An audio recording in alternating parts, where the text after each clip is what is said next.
On July 22nd, 2025, the Indiana BMV held a public hearing to take public comment and input on a proposed internal policy change that would completely remove the option for Indiana residents to change the gender markers on their state IDs. This was intended to fall in line with the executive order from Governor Mike Braun that basically said in Indiana there's male and female and they're immutable and all of that absolute crap. So, of course, I showed up and I spoke out, and I don't really think I need to explain my line of thinking here. I think it's a pretty straightforward lane of attack. And I also feel like this is probably the best public speaking that I've done to date. I may finally really be coming into my own on this stuff. The only problem is that the following recording, I don't know what happened here. So somebody from the Indiana 5051 group was there recording the hearing for their own YouTube channel, and I got sent a link to it, as I've requested to use a clip of my own speaking, but I have no idea what happened with their recording. For some reason, the image is all super squished and angled, and I've been fiddling with it in my own video editor. I've done Google searches, no AI searches, because we don't use AI in this house.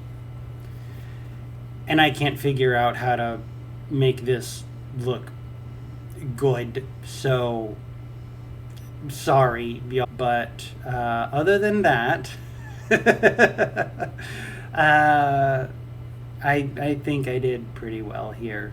Also, I'm just going to shout out to myself for apparently wearing boots so loud you could hear me coming like 10 whole seconds before I'm even on the camera. So, unintentional power play on my part, I suppose. All right. Also, hey, if you like this video and you want to see more of my political activism, commentary, and my upcoming political campaign, do the whole follow, comment, subscribe, ring bell thing, the algorithm pleasers, please, because I have a very, very tiny little channel, and it'll help. So, thanks.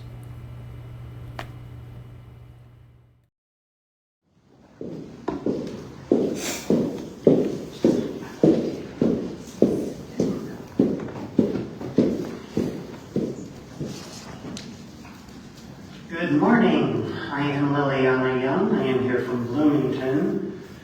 And as one of my wonderful, beautiful sisters pointed out, the right to life, liberty, and the pursuit of happiness is one of the most fundamental American principles.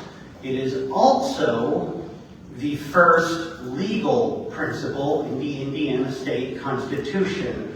Article 1, Section 1, it is the first highest law in the state.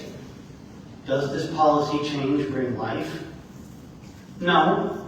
But considering the trans community's long, dark history with cops, the difference between how a person presents and what their ID says might get some of us killed. It has in the past.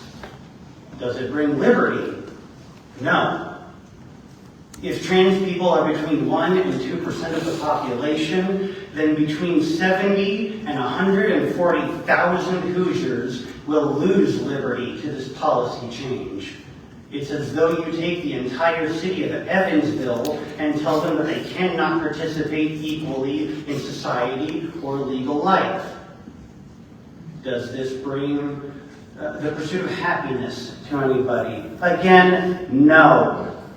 In fact, it egregiously obstructs the pursuit of happiness If somebody's pursuit of happiness is to be found through changing markers on their identification documents, that is their business alone. So whatever benefits could there be? The very proposal states that there's no cost benefit.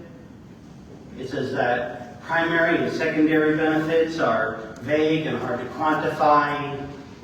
So why are we even here? We're here because the people in charge of the state government are on a crusade to deal as much damage to the Indiana trans community as possible. We know that that's the truth. Do not insult my intelligence by telling me otherwise. If you believe at all in principle, with the idea of life, liberty, and the pursuit of happiness, or if you even believe in law at all, then you cannot and must not change this policy.